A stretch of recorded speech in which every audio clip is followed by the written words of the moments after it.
Hola, ¿qué tal amigos? Bienvenidos a este espacio de Shabbat una vez más. Estamos aquí reunidos para iniciar nuestra lección número 3, ¿sí? Lección que da a continuación al discipulado que venimos estudiando. Ya vimos las dos primeras lecciones, Emuná, la fe verdadera, y Introducción a la Torah. Hoy vamos a empezar con esta lección 3, no sin antes tener un breve. Aparte de tener una introducción, tener un breve repaso en medio de la introducción de las lecciones anteriores. Así que invito a las personas que nos acompañan por primera vez, si no han visto las otras dos lecciones, los invito para que las miren. Están en mi canal de YouTube. Las personas que los invitaron les pueden dar el link ahí en la lista de reproducción que se llama Teshuvah, el módulo 1 Teshuvah, volviendo al camino de vida. Las pueden ver, las pueden reproducir y ponerse al día con las lecciones.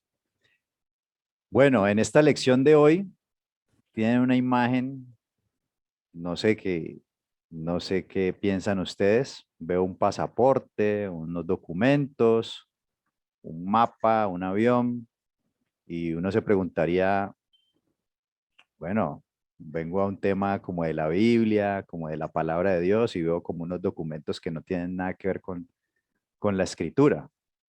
Son elementos de este mundo moderno y la Biblia fue escrita ya hace un periodo de más de 2000 años. ¿Qué tiene que ver esto con la Biblia? Bueno, si ustedes empiezan a analizar, un pasaporte es como un documento de identificación, ¿no? Para yo salir al exterior. Aquí vemos como unos documentos que podría ser como unos documentos para poder entrar. ¿Sí? Si tenemos un pasaporte aquí, vemos unos documentos como para poder entrar a un lugar, como una aprobación, dice ahí, aprobado, una aprobación de entrada a un lugar, y vemos un mapa del mundo y vemos un avión que por lo general está lleno de personas. Un avión está con pasajeros que se dirigen a un destino, bien sea se van de paseo o están de vuelta, están de regreso. ¿Sí? Porque tal vez estaban lejos de su casa y ahorita están viajando para volver a casa. Y vemos una mano de alguien que está como, que es la persona encargada de aprobar ese viaje o ese destino o a ese lugar donde van a llegar, que deben tener un permiso o un documento que los acredite y les permita el ingreso a ese lugar. Entonces, vemos aquí como que pasaporte, documentos para entrar a un país, a una ciudadanía. ¿Qué tiene que ver eso? Bueno, tiene que ver y lo vamos a ver a continuación. País y ciudad, o sea, una nacionalidad y una ciudadanía. Quiero que empecemos leyendo aquí, que vemos una ciudad muy bonita, y en Hebreos capítulo 11, versículo 8 dice lo siguiente: por la emuná, fidelidad, que es lo que se traduce como fe en nuestras Biblias, por la emuná, fidelidad, y esa fidelidad tiene que ver con qué. Aquí empezamos a repasar, ¿no? Emuná, fidelidad, la fe verdadera, fidelidad, fiel al Creador. Eso es fe, ser fiel al Creador. ¿Recuerdan? Hacer lo que Él me dice que tengo que hacer. No es solamente creer que existe un Dios, no. Es creer en las palabras de ese Dios y esas palabras de Dios tiene promesas y tiene condiciones. Muchas promesas, sí, pero también condiciones. Entonces dice, por la emuná Abraham, siendo llamado, ¿qué fue lo que hizo él? Algo que lo caracterizó, precisamente eso, que fue fiel. Obedeció para salir al lugar que había de recibir como herencia y salió sin saber a dónde iba. Por la fe habitó como extranjero en la tierra prometida como en tierra ajena, morando en tiendas con Isaac y con Jacob, coherederos de la misma promesa. Porque esperaba ¿qué? ¿Qué esperaba Abraham? La ciudad que tiene fundamentos, cuyo arquitecto y constructor es Dios. Ah, o sea que Abraham, el padre de la emuná, el padre de la fidelidad de la fe, esperaba una ciudad.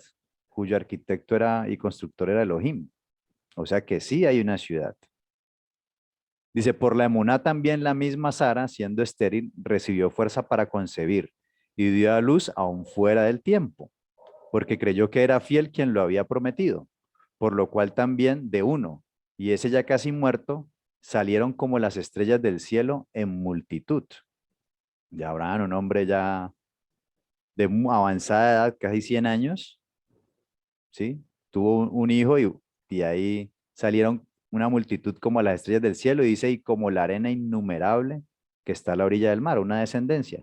Conforme a la emuna, murieron todos estos sin haber recibido lo prometido, sino mirándolo de lejos y creyéndolo y saludándolo y confesando que eran ¿qué? Extranjeros y peregrinos sobre la tierra.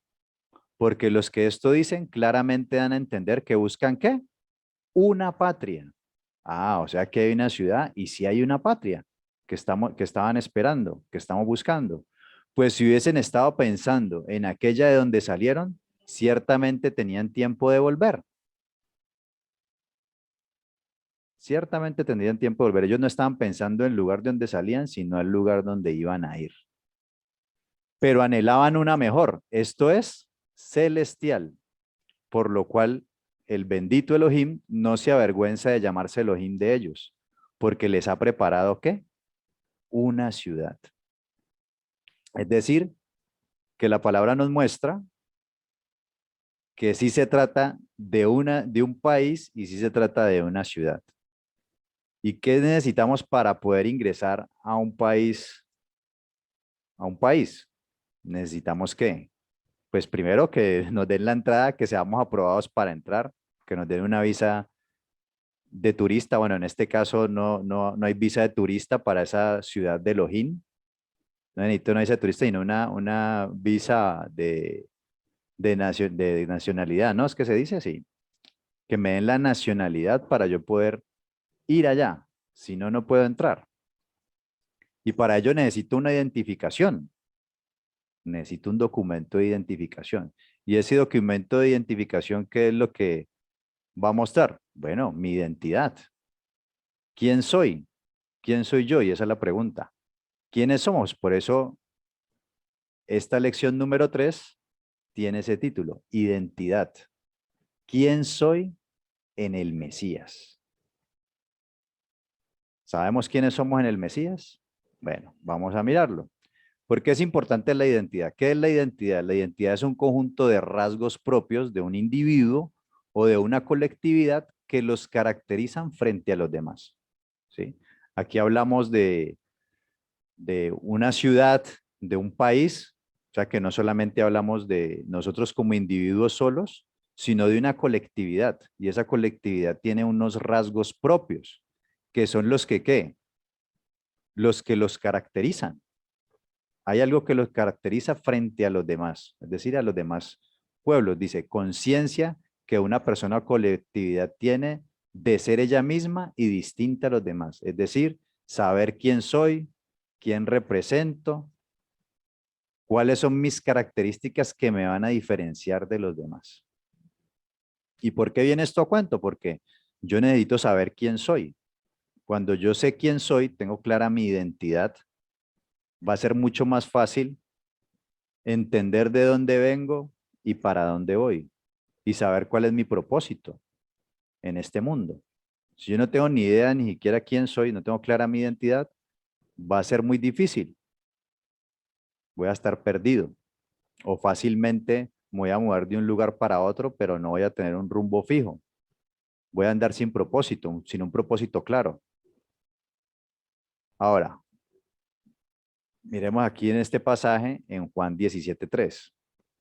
Dice, pero ahora voy a ti. Está hablando, ojo, esta es una oración del Mesías orándole al Padre. Y dentro de esa oración, bueno, cité aquí este párrafo que dice, en medio de la oración él decía, pero voy a ti y hablo esto en el mundo para que tengan mi gozo cumplido en sí mismos.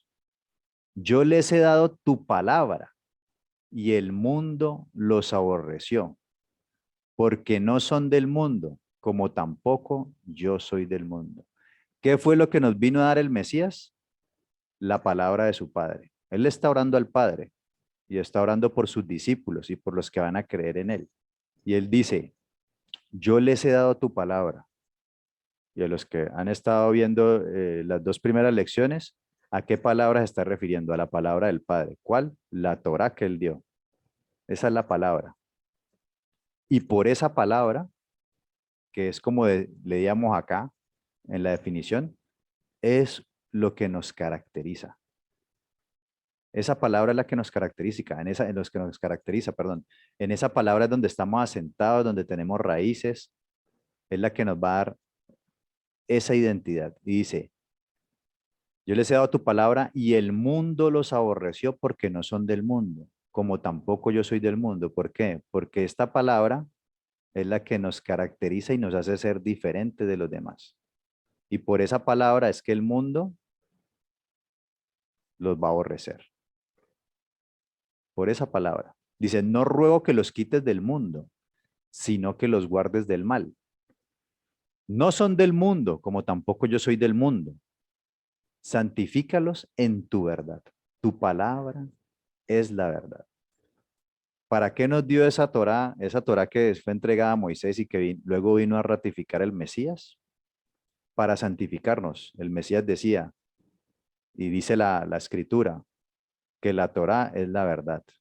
Y Yeshua, siendo la expresión máxima de esa Torá, siendo la Torá viviente, nos dice, santifícalos en tu verdad. Tu palabra es la verdad. ¿Por qué? Porque esa palabra es la que nos va a distinguir. Recuerden que santo, una persona santa no es aquella que tiene una aureola en la cabeza, sino aquella persona que ha sido apartado. Palabra kadosh hebrea, que significa santo, es apartado. ¿Apartado para qué? Apartado para Elohim.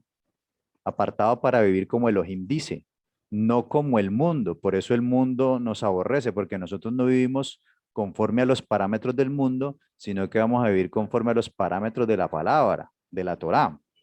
Y esa palabra es la que nos va a santificar, la que nos va a distinguir, la que nos va a hacer distintos. Tu palabra es verdad. Como tú me enviaste al mundo, así yo los he enviado al mundo. Y por ello yo me santifico a mí mismo, para que también ellos sean santificados en la verdad. Mas no ruego solamente por estos, sino también por los que han de creer en mí por la palabra de ellos. Para que todos sean, ¿qué? Para que todos sean uno, como tú, oh Padre, en mí y yo en ti. Que también ellos sean, ¿qué? Uno. ¿Qué quiere el Mesías? Que nosotros, los creyentes, seamos uno. Uno en nosotros, para que el mundo crea que tú me enviaste. La gloria que me diste, yo les he dado, para que sean uno, así como nosotros somos uno. Yo en ellos y tú en mí, para que sean ¿qué? Perfectos en unidad. Para que el mundo conozca que tú me enviaste y que los has amado a ellos como también a mí me has amado. Padre, aquellos que me has dado, quiero que donde yo estoy, también ellos estén conmigo, para que vean mi gloria que me has dado, porque me has amado desde antes de la fundación del mundo. Padre justo, el mundo no te ha conocido, pero yo te he conocido, y estos han conocido que tú me enviaste, y les ha dado a conocer tu nombre, y lo daré a conocer aún, para que el amor con que me has amado esté en ellos y yo en ellos. ¿Cuál era el propósito del Mesías al darnos la Torá o la correcta interpretación de la Torá? Pues el llamado era que fuéramos uno. Ahí nos lo repite hasta la saciedad, que sean uno, que sean perfectos en unidad. Pero ¿qué fue lo que hicimos? ¿O qué es lo que qué es lo que han hecho los creyentes? Bueno, los creyentes lo que hicieron fue ¿qué? Crear denominaciones. ¿Y qué es una denominación? Bueno, de acuerdo al diccionario, una denominación, nombre con el que se distinguen las personas, los animales y las cosas de acuerdo a sus cualidades, ¿sí? Cualidades, características. Eso ayuda a dárseles un nombre. Denominación de origen. Nombre geográfico de una región. Bueno, aquí ya hablando de origen, tiene que ver con una región, un lugar geográfico, comarca o localidad que garantiza la procedencia y calidad de ciertos productos. Aquí se está refiriendo pues a productos, no a personas. Pero hay algo interesante ahí, dice que tienen cualidades diferenciales debidas al medio natural. Trasladándolo a lo que queremos hablar aquí, de cualidades, esas cualidades nos distinguen, ¿sí? Nosotros debemos formar un carácter que nos va a diferenciar, ¿sí? Y eso lo adquirimos en un ambiente natural. ¿Cuál es el ambiente natural de nosotros? Que nos dice el Padre. Bueno, esas cualidades o ese carácter se forma de acuerdo a las definiciones, se forma o incide mucho en nuestras conductas y en nuestro carácter, nuestro entorno, nuestro contexto cultural, que es el que nos va a transmitir cultura, hábitos y demás.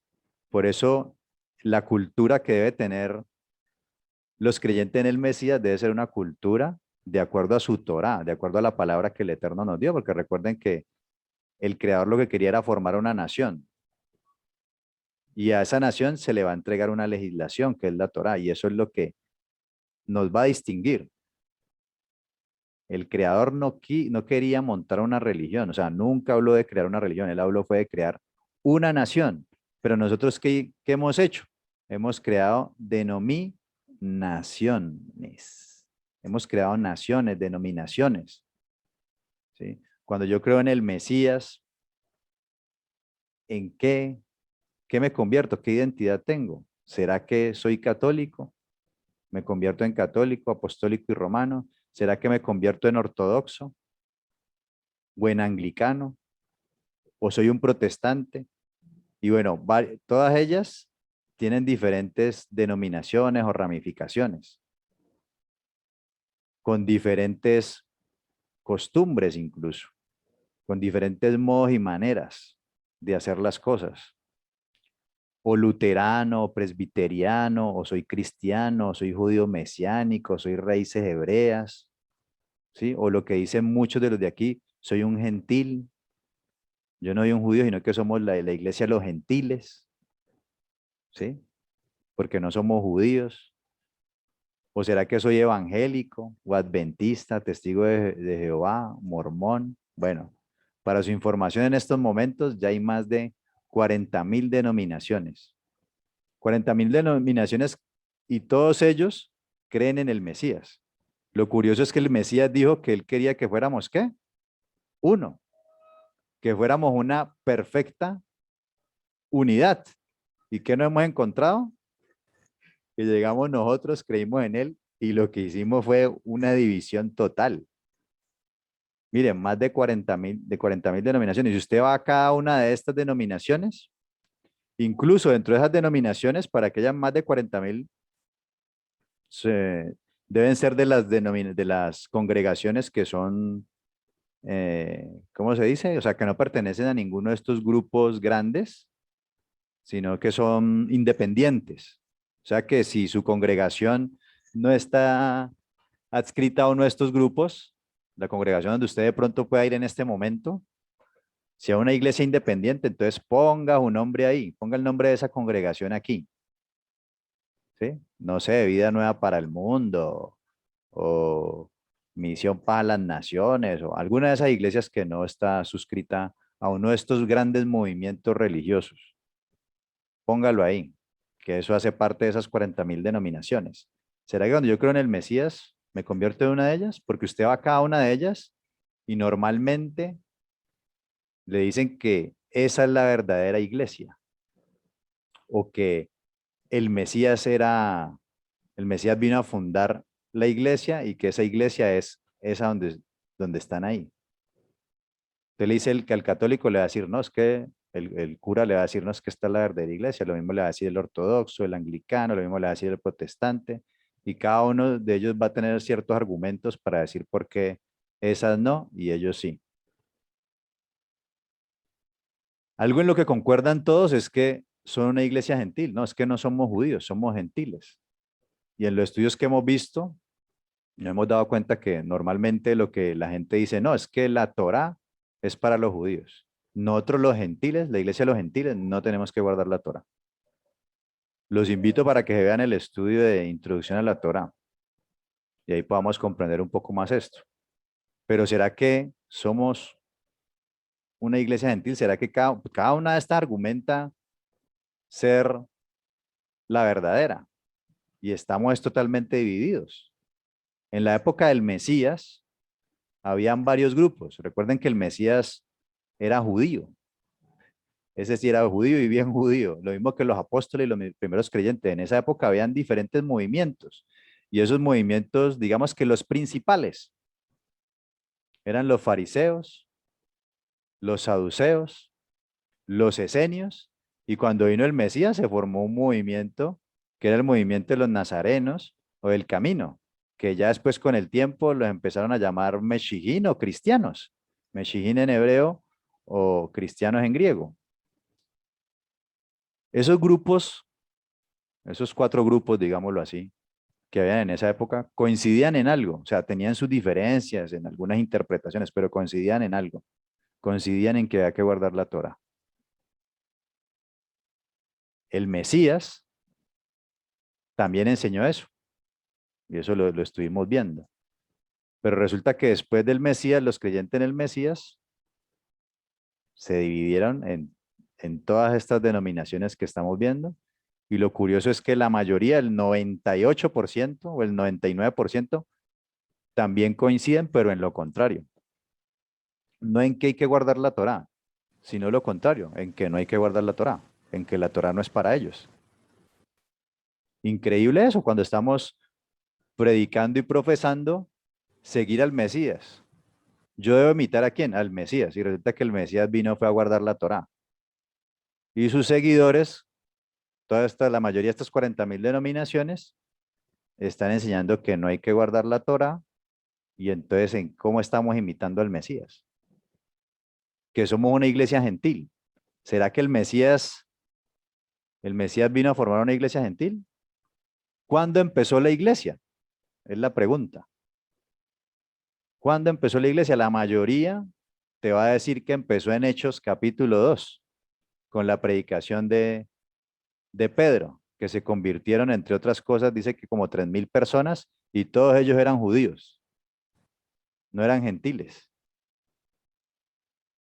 Pero la mayoría va a coincidir en todos estos grupos religiosos, la mayoría, de que la iglesia empezó ahí. ¿Será que la iglesia empezó ahí?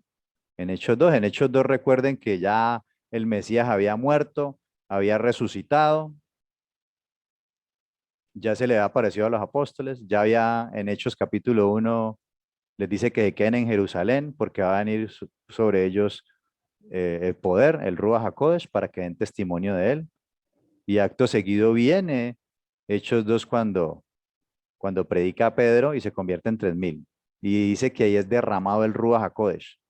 Normalmente la tradición dice que ahí se empezó la iglesia. ¿Será que la iglesia empezó ahí? ¿Y será que somos una iglesia, somos la iglesia de los gentiles? ¿Será que eso fue lo que él vino a formar? Bueno, hay unas preguntas ahí por resolver y eso lo vamos a ir viendo a lo largo de esta lección, pero quiero citar este versículo de una enseñanza del Mesías. En Mateo 18:15 dice, por tanto, si tu hermano peca contra ti, ve y repréndele estando tú y él solos. Si te oyere, has ganado a tu hermano. Mas si no te oyere, toma aún contigo a uno o dos, para que en boca de dos o tres testigos conste toda palabra. Porque el Mesías dice que en boca de dos o tres testigos, porque bueno, de acuerdo a la Torá se necesitaban dos o tres testigos para realmente hacer un juicio. Dice, si no los oyere a ellos, dilo a la iglesia. Ah, ¿cómo así? ¿Cómo así que dilo a la iglesia? Y no la iglesia, o sea, aquí está hablando el Mesías, está vivo, no ha muerto, no ha resucitado. ¿Cómo así que dilo a la iglesia? ¿A cuál iglesia? ¿A cuál de todas estas? ¿A la iglesia católica? Dice, sí, dilo a la iglesia y si no lo oyere a la iglesia, tenle por gentil y publicano. Aquí hay varias cosas para analizar. Primera, ¿a cuál iglesia refería él? No, pues que la iglesia surgió después de que él murió y resucitó y ya vino el Ruach HaKodesh, el Espíritu Santo. Cuál iglesia está hablando el Mesías? Ustedes se imaginan al Mesías diciendo, no, es que yo soy católico, apostólico y romano, o yo soy anglicano, no, yo soy protestante, yo soy calvinista. Bueno, ¿ustedes se imaginan al Mesías diciendo eso? Católico, apostólico, romano en un contexto judío, donde estaban precisamente sometidos por el imperio romano, y él va a decir a la iglesia, y se está refiriendo a la iglesia católica, apostólica y romana, cuando ellos son los que lo están oprimiendo y matando. ¿Había iglesia ya en ese momento? ¿Cómo así? ¿A cuál iglesia se refería? ¿A cuál de todas estas? Y dice, y si no oyere la iglesia, tenle por gentil y publicano. ¿Cómo así? Nosotros decimos que, o la mayoría dice que somos la iglesia de los gentiles. Y aquí el Mesías dice que si alguien peca contra ti, se porta mal, buscas testigos, vas y lo reprendes, no te pone cuidado, lo dice a la congregación, no hiere tampoco a la congregación, entonces dice que tenle por gentil y publicano. O sea, si es una iglesia de gentiles, ¿cómo te va a decir que tenle por gentil? Pues si ya de hecho sos un gentil. ¿Cómo así que tenle por gentil y publicano? O sea, son dos connotaciones para el Mesías totalmente negativas. Ser un gentil es algo negativo para el Mesías, nos lo está diciendo ahí. Publicano, publicano eran aquellos judíos que trabajaban para el imperio romano y eran considerados traidores, porque ellos siendo judíos estaban encargando de cobrarles impuestos a los del mismo pueblo, eran considerados unos traidores. Y de la misma manera un gentil era una persona que no guardaba Torah, que estaba en idolatría, que adoraba a muchos dioses, que no tenía nada que ver con el Dios de Israel. Entonces la pregunta es, ¿cuándo empezó la iglesia? ¿A qué iglesia se refería el Mesías ahí? Y si tú eres gentil, ¿cómo después va a decir que tenle por gentil y publicano? Entonces, ¿cómo así que iglesia de gentiles? Si tiene una connotación mala, evidentemente, para el Mesías. Son cosas que hay que explicar y que hay que entender y que es lo que vamos a tratar de explicar aquí en esta lección que vamos a ver. Entonces, primero el tema de la identidad. Claramente, ¿soy un gentil? ¿Qué soy? ¿Un publicano? ¿Un católico? ¿Qué soy? Lo que sí va a quedar un poco claro, o que ya todos nosotros aquí tenemos claro, es este tercer punto, y es que, no sé si ustedes identifican esta manito aquí, si son poco pillines, esta mano es la mano del Mesías, ¿sí? El Mesías es el que está probando la entrada de las personas a ese país o a esa ciudad. ¿Por qué? Porque él es la puerta de entrada. ¿Qué dice él? En Juan 17 volvió pues Yeshua a decirles, de cierto os digo, yo soy la puerta de las ovejas. Todos los que antes de mí vinieron, ladrones son y salteadores, pero no los oyeron las ovejas. Yo soy la puerta. El que por mí entrare será salvo y entrará y saldrá y hallará pastos. El Mesías es la puerta de entrada que deja entrar a las ovejas para ser salvos. ¿Quiénes son esas ovejas? Eso también lo vamos a ver. En Mateo 4:12 dice, cuando Yeshua oyó que Juan estaba preso, volvió a Galilea y dejando a Nazaret, vino y habitó en Capernaum. Galilea, ya lo vamos a leer, bueno, ya leámoslo aquí. Y habitó en Capernaum, ciudad marítima, en la región de Zabulón y Neftalí. ¿Ustedes saben quiénes eran Zabulón y Neftalí? Zabulón y Neftalí eran de los hijos de Jacob, Jacob que luego fue llamado Israel, y estos eran los de las 12 tribus, a los cuales él entregó tierra, y ahí se supone que estaban asentadas las tribus de Israel. Dice que él se fue para estas regiones, dice, para que se cumpliese lo dicho por el profeta Isaías en Isaías 9:1, cuando dijo, tierra de Zabulón y tierra de Neftalí, o sea, territorio de Israel, camino del mar, al otro lado del Jordán, Galilea de los gentiles. Ah, o sea, el Mesías se fue a territorio de gentiles, pero pues los nombres de estas tierras, se supone que los que habitaban ahí no son israelitas, pero aquí está diciendo que Galilea de los gentiles. ¿Cómo así? No se entiende eso. Se supone que son israelitas y aquí dice que Galilea de los gentiles. Dice, el pueblo asentado en tinieblas vio gran luz y a los asentados en región de sombra de muerte. Ah, y aparte de eso, esta gente que está en este territorio, que se supone que son israelitas, se les llama gentiles y aparte de que son gentiles, dice que están asentados en tinieblas. Se supone que son israelitas, pero dice que tierra de gentiles y tiene nombres de las tribus de Israel y dice que están en tinieblas, pero que van a ver gran luz y que están en una región de sombra de muerte. Dice, luz le resplandeció. Desde entonces comenzó Yeshua a predicar y a decir, arrepentidos, porque el reino de los cielos se ha acercado. Ah, o sea, el reino de los cielos se ha acercado acá. No es que yo voy a ir allá. Cuando yo me muero, me voy al cielo. Mire lo que dice Mateo 6:9. Vosotros pues oraréis así. Padre nuestro que estás en los cielos, santificado sea tu nombre. Venga tu reino. ¿No se supone que yo voy a ir para allá? ¿O el reino va a venir acá? Cuando yo me muero, voy al cielo. Hablábamos ahorita de una ciudad celestial. ¿Será que yo voy a ir a los cielos allá, salir de esta atmósfera terrestre y voy a ir a un cielo? Porque es que la oración que estamos haciendo es que venga tu reino. Y el Mesías está diciendo, arrepiéntanse porque el reino se ha acercado. ¿Cómo así? Hágase tu voluntad como en el cielo, así también en la tierra. Venga tu reino y hágase tu voluntad. Hay un reino, si hay un reino, hay un rey y hay unos vasallos. Y él dice que ese reino se ha acercado acá, que ese reino está viniendo acá. Pero muchos de nosotros creemos que es que nosotros morimos y vamos a ir no sé a dónde. Bueno, todas esas cosas son preguntas retóricas que a través de esta enseñanza esperamos resolverlas. El Mesías es la puerta, el Mesías es el que pone el sello, la aprobación de esa visa, de esa entrada a esa ciudad o país que no tiene fundamentos, cuyo arquitecto y constructor es Elohim. Él es el que da la aprobación. Pero, ¿qué requisitos debemos tener para ingresar a esa ciudad o a esa tierra, a ese país, a esa ciudad? ¿Qué dijo Adonai, el Padre y el Mesías de los requisitos para vivir y entrar en la tierra prometida?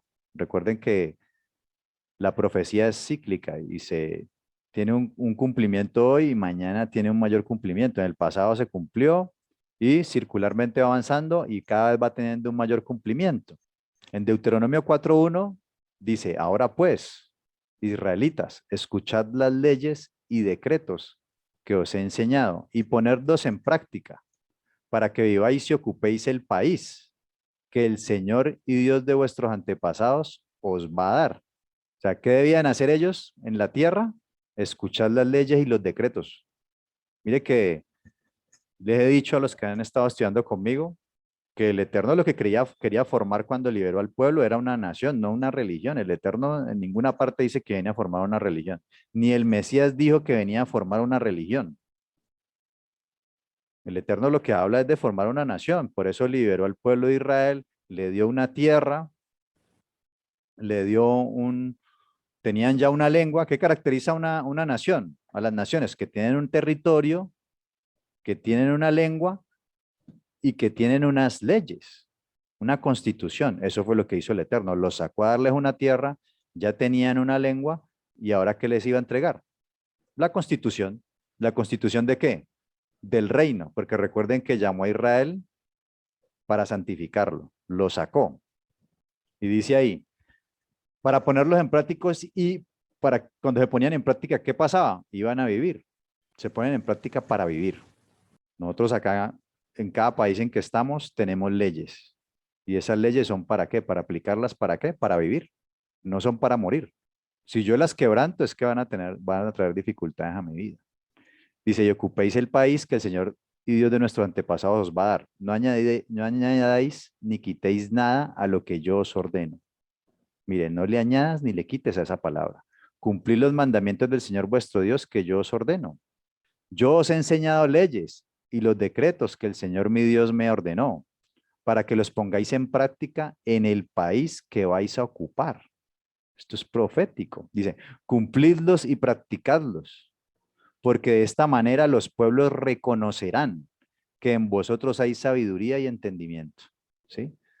Cuando guardamos la Torá, eso es lo que nos va a distinguir, eso es lo que nos va a santificar y eso es lo que va a mostrar sabiduría y entendimiento ante los ojos de los pueblos. Esa es nuestra identidad que leímos ahorita, por eso el Mesías decía, les he dado tu Torá, les he dado tu palabra, pero el mundo los aborrece por eso. Mire, puede generar admiración de algunos, pero puede causar repudio y rechazo de otros. Lastimosamente, en la medida en que más nos metemos a guardar y a conocer estos mandamientos y los queremos guardar, más rechazo vamos a recibir del mundo. Por eso dice el Mesías, el mundo los va a aborrecer porque no son del mundo, porque tenemos las leyes de ¿qué? Del reino. La Torah son las leyes del reino de Elohim. Dice, cumplirlos y practicar, bueno, perdón, para que en vosotros hay sabiduría y entendimiento, ya que cuando conozcan estas leyes, no podrán menos que decir qué sabia y entendida es esta gran nación, porque qué nación hay tan grande que tenga los dioses tan cerca de ella, como tenemos nosotros al Señor nuestro Elohim cada vez que lo invocamos. ¿Y qué nación hay tan grande que tenga leyes y decretos tan justos como toda esta enseñanza que yo os presento hoy? Así pues, poned mucho cuidado en no olvidar las cosas que habéis visto y no apartarlas jamás de vuestro pensamiento. Por el contrario, explicádselas a vuestros hijos y a vuestros nietos. Por eso le decía cuando Moisés le pasa la estafeta a Josué, Yehoshua, le dice el creador a Yehoshua, a Josué, esfuérzate y sé valiente en guardar de hacer conforme a la Torá que mi siervo Moisés les dio. Recita y medita en este libro de la Torá para que hagas y cumplas todo lo que en él está escrito, ¿no? Eso no lo sabemos todos. Veamos, esto lo dijo el Padre al pueblo de Israel. ¿Qué dijo el Mesías? No penséis que yo he venido a poner fin a la Torá de Moisés y a las enseñanzas de los profetas. No he venido a ponerles fin, sino a darles verdadero sentido. Porque os aseguro que mientras existan el cielo y la tierra, no se le quitará a la Torá ni un punto ni una coma hasta que suceda lo que tenga que suceder. Es decir, mientras haya cielo y tierra, mientras todo exista, a la Torá no se le puede quitar ni una yot, ninguna letra, ni ningún punto. La yod es una de las letras más pequeñas, es la letra más pequeña del alefbet hebreo, del alfabeto, pues para que me entiendan, hebreo. Entonces, mientras exista el cielo y la tierra, a la Torá no se le puede quitar. Que va en concordancia con lo que dijo el Padre. No le añadas ni le quites. Y el Mesías, como bien obediente que es, hace eso. Por eso viene a ratificar la Torah, dice. Por eso el que quebrante uno de los mandamientos de la Torah, aunque sea el más pequeño, y no enseñe a la gente a obedecerlos, será considerado el más pequeño en el reino de los cielos. Me gusta esta traducción, es una traducción católica. Dios habla hoy. Y está excelente la traducción. ¿Qué hace un creyente? Guardar los mandamientos de la Torah. Quiere conocer los mandamientos del Creador para guardarlos y obedecer. Y enseña a los demás eso, a obedecer. Mire que esto es un discurso contrario a lo que hemos estudiado que está enseñando las tradiciones religiosas. Pero el que los obedezca y enseñe a otros a hacer lo mismo, cuando dice aquí pequeño ya sabemos que es vano, alguien que no va a entrar y lo vamos a mirar ahorita. Pero el que los obedezca y enseñe a otros a hacer lo mismo será considerado grande en el reino de los cielos. Porque os digo que si no superáis a los maestros de la ley y a los fariseos en hacer lo que es justo delante de Dios, no entraréis en el reino de los cielos. ¿Qué pasaba con los fariseos y los maestros de la ley? Que habían colocado, ¿qué? Habían añadido, habían colocado mandamientos de hombres y la habían colocado a la misma altura o incluso le han dado más importancia a esos mandamientos que ellos habían establecido a través de costumbres y tradiciones que a los mismos mandamientos de Dios.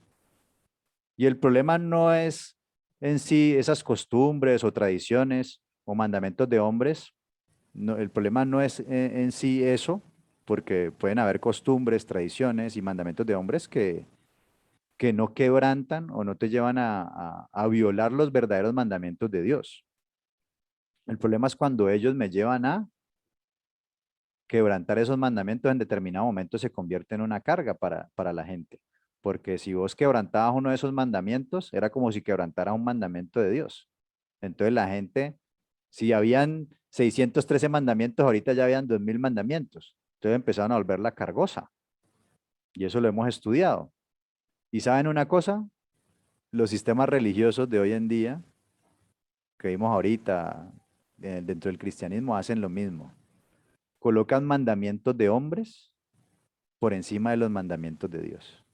Mire que el Mesías dice aquí que él no viene a abolir la ley, pero ¿qué es lo que están enseñando? Que él vino a abolir la ley, que él cambió la ley. Un discurso totalmente contrario. Lo mismo. ¿Y el Mesías que viene? Dice a darles el verdadero sentido. O sea que debemos conocer la Torá que el Eterno le dio a su pueblo, pero con la interpretación del Mesías. Dice, en hacer lo justo delante de Dios, si nuestra justicia no es superior a los escribas y los fariseos en hacer lo justo delante de Dios, no entrarás al reino de los cielos. Algunos dicen aquí pues que es que ellos guardaban la ley y que ahorita estamos en la ley del Mesías. Bueno, el Mesías dice que él no viene a abolir la ley de Moisés. ¿Cuál es la ley de Mesías? La interpretación, sin todo ese poco de mandamientos de hombres que hicieron fatigosa y pesada la Torá. Y que hoy en día se hace lo mismo, pero más liviana. O sea, si los fariseos, si eran, digamos, 613 mandamientos y le colocaron 1000 más, se volvieron 1610, por poner un ejemplo, y que ya el día de hoy pueden ser 3000, 4000. ¿Qué hizo los seguidores del Mesías? ¿Qué hicieron? Lo que hicieron fue, si unos le añadieron, los otros le quitaron. Acá el creador dice, no le añadan ni le quitas. Unos le añadieron y los otros le quitaron. Si eran 613, va a pregunte cuántos mandamientos hay que guardar y te van a decir 10 o ni saben cuántos mandamientos hay que guardar. Los redujeron a lo ínfimo. Mateo 7:21 dice, no todos los que me dicen Señor, Señor entrarán al reino de los cielos, sino solo los que hacen la voluntad de mi Padre celestial. Aquel día muchos me dirán, Señor, Señor, nosotros hablamos en tu nombre y en tu nombre expulsamos demonios y en tu nombre hicimos muchos milagros. Mire, seguramente, y seguramente estas personas con las que está hablando el Señor, seguramente son personas que hicieron la oración de fe, ¿sí? Pasaron allá adelante en la congregación y luego estuvieron allá predicando, enseñando, porque mire que ellos decían al Señor, Señor, hablaban de él, es decir, predicaban, tal vez estuvieron en grupo evangelístico, hacían de todo, hasta expulsaban demonios, ¿sí? Y hasta hacían milagros, imagínense. ¿Y qué les va a decir el Señor? Nunca os conocí. Pero yo les contestaré, nunca os conocí, apartados de mí, malhechores, que estudiamos en la lección anterior de Introducción a la Torah, que esa palabra que aparece ahí, que traducen como apartados de mí, malhechores, es la palabra anomía, que en la traducción primaria la que debía ser es violadores de la Torá. Violadores de la Torá. Es decir, los violadores de la Torá no van a entrar ¿a dónde? No van a entrar al reino. Porque no todo el que le diga Señor, Señor, y porque haya hecho la oración de fe, que no tengo nada en contra de la oración de fe. De hecho, yo hice una oración de fe en una congregación y a partir de ahí mi vida cambió. Pero el hecho de que hagas una oración de fe no significa nada si no la has hecho de corazón, porque es que cuando yo realmente tengo al Creador en mi corazón, o yo aceptaba al Mesías y entraba en el pacto, es que hay un ferviente deseo. ¿Por qué? Por precisamente hacer esto que dice el Mesías, hacer la voluntad del Padre. Y ese hacer la voluntad del Padre es no querer seguir violando la Torah, sino aprenderla para guardarla. Ahora, no estoy diciendo aquí que entonces soy salvo por obras, no. El Mesías es la puerta de entrada, pero cuando yo lo acepto a él, entro en un pacto y ese pacto implica que debo sujetarme a su voluntad. Pues de hecho, antes de conocerlo a él, ¿qué hacía? Pecaba, estaba en idolatría, ahorita si ya lo acepto a él, entro en pacto con Dios, ¿qué debo hacer? Pues obedecerle. O sea, es algo natural, va de la mano. Por eso decía Santiago, la emuná, la fe sin obras es muerta. O sea, yo no puedo separar la fe sin las obras. Por eso en el contexto hebreo, emuná es fidelidad. Digamos acá en el contexto griego, la palabra fe es como pensar algo positivo y creer que Dios lo va a hacer. Tener pensamientos positivos. No, la emuná, la fe es fidelidad. Fiel a las palabras de Dios. A pesar de las circunstancias, seguir siendo fiel. O sea que no deberíamos decir tenga fe a la gente. Cuando está en medio de una dificultad, no deberíamos decirle tenga fe, sino permanece fiel. A pesar de lo que estás pasando, sigue siendo fiel a Dios y sigue obedeciéndole. No te apartes de él. No lo digo yo, lo dice el Mesías, que para entrar al reino, los que violan la ley y los que enseñan, los que la quebrantan y enseñan a otro a quebrantarla, no van a entrar. Lo dice él, no lo digo yo. Quinto punto, dentro de esta introducción que estamos haciendo hoy. El avioncito, como les decía, representa en un mundo contemporáneo viaje, volver, de hecho significa volver a mi lugar, a mi casa, y dice aquí que recoger a los herederos. Hay unos textos, el profeta Isaías dice en Isaías 11:10, acontecerá en aquel tiempo que la raíz de Isaí, que todos cuando nos hablan de la raíz de Isaí, Mashiach, el Mesías, la cual estará puesta por pendón a los pueblos, será buscada por las gentes y su habitación será gloriosa. Asimismo acontecerá en aquel tiempo que Adonai alzará otra vez su mano, ¿para qué? Recobrar el remanente de su pueblo, que aún quede en Asiria, en Egipto, en Patros, Etiopía, Elán, Sinar, Hamat y en las costas del mar, o sea, en el mundo en ese entonces conocido. Y levantará pendón a las naciones. ¿Y juntará a quién? Juntará a los desterrados de Israel y reunirá a los esparcidos de Judá de los cuatro confines de la tierra. Va a recobrar al remanente de su pueblo, los desterrados de Israel y los esparcidos de Judá. ¿De dónde? De los cuatro confines de la tierra. Y luego nos encontramos al Mesías en Mateo 24:30 diciendo, entonces aparecerá la señal del Hijo del Hombre en el cielo, y entonces lamentarán todas las tribus de la tierra, y verán al Hijo del Hombre viniendo sobre las nubes del cielo con poder y gran gloria, y enviará a sus ángeles con gran voz de trompeta, y juntarán a sus escogidos de los cuatro vientos desde un extremo del cielo al otro. ¿Sí? La profecía habla de de juntar a los desterrados de Israel y los esparcidos de Judá, que eran el pueblo del Creador. Y acá cuando hablamos cuando el Mesías dice que juntará a sus escogidos, nosotros creemos que está hablando de gentiles, que está hablando de muchas otras cosas que hemos interpretado de manera un poco incorrecta porque no hemos leído el comienzo del libro. Como nos ha enseñado que la Biblia está dividida entre Antiguo Testamento y Nuevo Testamento, pero ya creo que eso ya quedó atrás. Todos aquí, los que hemos venido estudiando, nos hemos dado cuenta que no hay Antiguo Testamento y Nuevo Testamento, que hay un pacto, que es el libro del pacto. Dice la palabra que es el libro del pacto y que el Mesías vino a renovar ese pacto que el pueblo había quebrantado. Entonces, ¿cómo es este tema de gentiles, no gentiles, Israel, Judá? De hecho, el pacto que dice en Jeremías, que él iba a hacer pacto con la casa de Israel y la casa de Judá, o sea, con estos que están hablando aquí. No hay gentiles por ningún lado. ¿Cómo es que entran los gentiles aquí? Porque en las profecías no habían gentiles. No hay ningún pacto con gentiles. Pero aquí nos dice que el Mesías fue a hablarle a los gentiles. Todo eso espero lo podamos resolver aquí. Introducción, y con esto terminamos. En las dos primeras lecciones tratamos de dar claridad al limitado uso y entendimiento de la palabra fe, emuná, y al dogma popular sembrado por el sistema religioso tradicional que sostiene que el Mesías Yeshua cambió de una nueva Torá o la abolió, llegando a la conclusión de que nuestra emuná, fidelidad, fe, está puesta en el Abba, o sea, el Padre Adonai, y su Mashiach Yeshua, basados en las palabras de Adonai escritas en su Torá. Cuando leímos allá que el Mesías le ora al Padre y le dice, yo les he dado tu palabra y el mundo los aborreció. En ese momento estaban en completa concordancia el Padre, el Mesías vino a hacer la voluntad del Padre, a guardar la Torá. y el Mesías le enseñó a los discípulos a guardar la Torá de la manera adecuada. Y eso los unía, ¿no? El Padre, el Mesías, la Torá y los creyentes.